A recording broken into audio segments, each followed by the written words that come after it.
Dinas Kelautan dan Perikanan, DKP Aceh, akan merehabilitasi dan merekonstruksi pelabuhan, kantor dan tambak.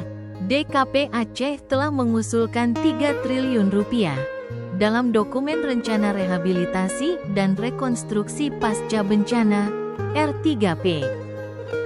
Banjir dan tanah longsor akhir November tahun 2025 lalu mengakibatkan puluhan ribu sarana infrastruktur DKP Aceh mengalami kerusakan.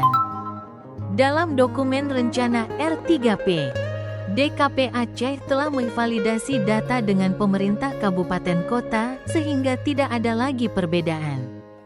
Pelaksana tugas Kepala DKP Aceh Karyamansyah mengatakan pihaknya saat ini sudah mengambil langkah mendata kerusakan kapal, sarana prasarana nelayan, pelabuhan perikanan dan lahan garam yang masih kurang perhatian.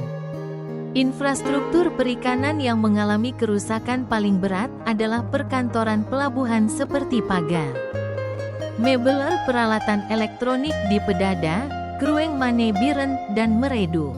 Selain tambak, masih banyak lahan garam yang mengalami kerusakan di Biren dan Pidi, jalan yang putus, dermaga yang tergerus dan pendangkalan di Singkil.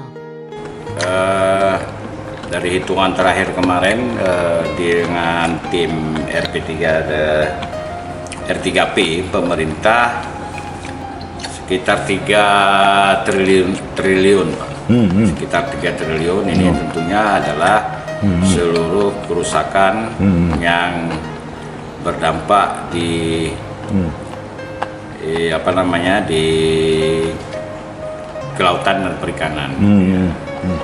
Di 18 kabupaten kota tambah provinsi, Pak.